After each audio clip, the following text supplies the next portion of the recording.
প্রিয় দর্শক, চ্যানেল 60 আপনাদের সবাইকে সাদর আমন্ত্রণ। বাংলাদেশের সর্বোচ্চ সাংবিধানিক পদ হচ্ছে মহামান্য রাষ্ট্রপতির পদ, আর এই পদে এখন অধিষ্ঠিত আছেন মোহাম্মদ শাহাবুদ্দিন।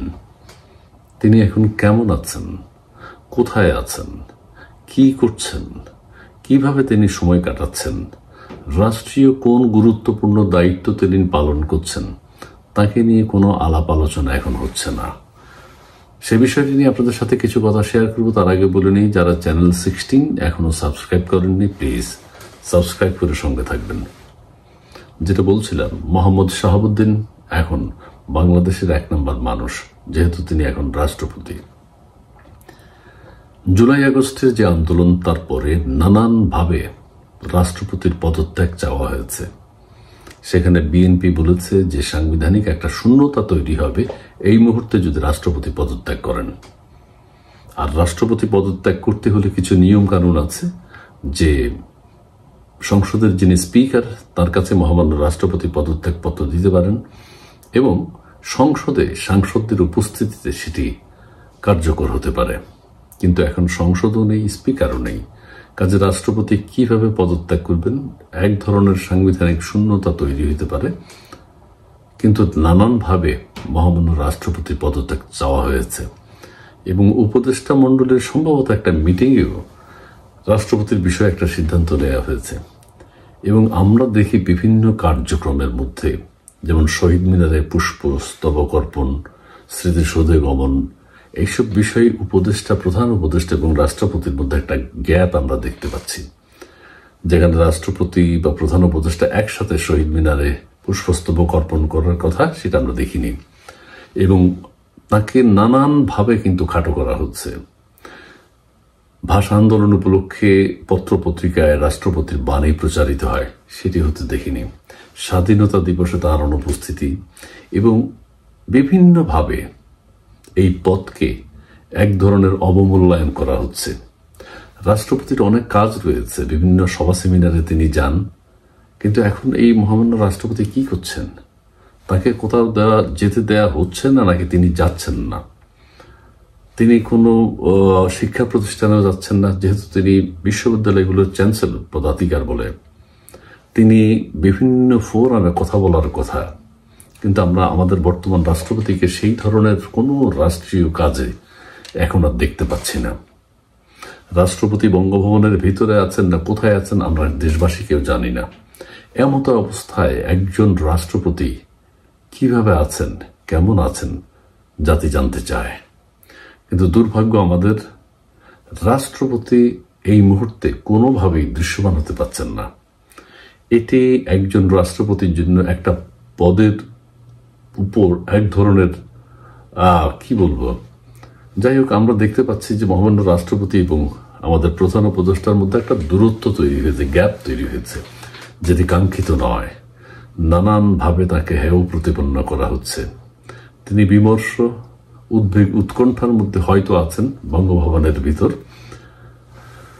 মাননীয় প্রধান উপদেষ্টার কাছে তার কি সম্পর্ক, তার সাথে কি সম্পর্ক? প্রধান উপদেষ্টা যদি কোথাও যান সাংবিধানিকভাবেই, তারপরে তিনি মহামান্য রাষ্ট্রপতির কাছে কোথায় গিয়েছেন, কোন দেশে গিয়েছেন, কি কথা হয়েছে, সেগুলো তিনি ব্যক্ত করেন।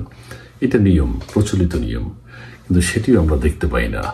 টেলিভিশনের ক্যামেরায় আমরা তাকে দেখতে পাই না, কোথাও কোনো কথা বলতে আমরা শুনতে পাই না। আমাদের যে সেনাবাহিনীর প্রধান আছেন, তার সাথে মহামান্য রাষ্ট্রপতির সম্পর্ক কেমন আমরা সেটাও জানি না।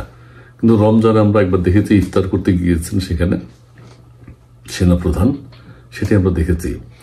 রাষ্ট্রের সর্বোচ্চ পদে অধিষ্ঠিত এই মানুষটি মোহাম্মদ শাহাবুদ্দিন কি করছেন, কেমন আছেন, কি কাজ করছেন, এটি আমার মনে হয় প্রকাশিত হওয়া দরকার। এই পদের প্রতি এত নেগলেন্সি বাংলাদেশের ইতিহাস আর কখনো দেখা যায়নি। এই সাংবিধান, তার মানে এক ধরনের সাংবিধানিক যে বিধান রয়েছে, সেটি বর্তমান উপদেষ্টা মণ্ডলী বা বর্তমান যে অন্তর্বর্তীকালীন সরকার তারা মানছেন না। আমাদের যে উপদেষ্টা মণ্ডলী রয়েছে তাদের সাথেও মহামান্য রাষ্ট্রপতির কি সম্পর্ক? তারা কি কখনো বঙ্গভবনে যান?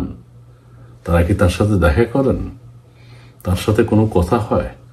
আমরা সেটি দেখতে পাই না, আমরা সেটি জানিও না।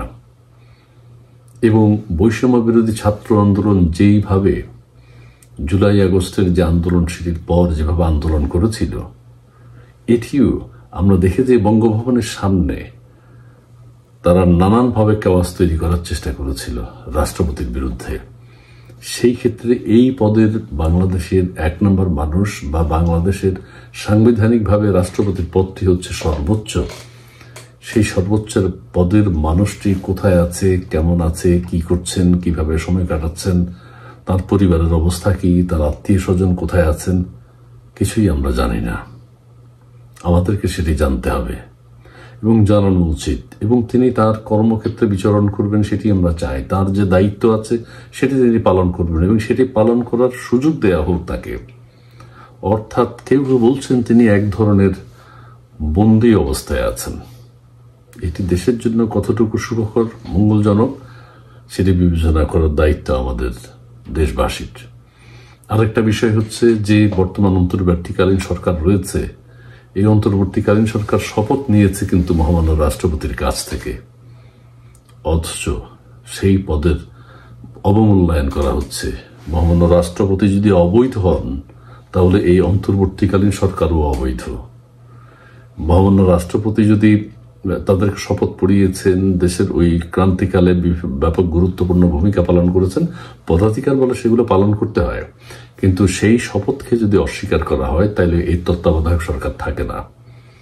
মহামান্য রাষ্ট্রপতি আছেন, থাকবেন। দেশবাসীর চাওয়া যে রাষ্ট্রপতির উপর যে অর্পিত দায়িত্বগুলো রয়েছে তিনি সেগুলো পালন করবেন, এটি আমাদের প্রত্যাশা। সবাই ভালো থাকবেন, সুন্দর থাকবেন। অনেক ধন্যবাদ।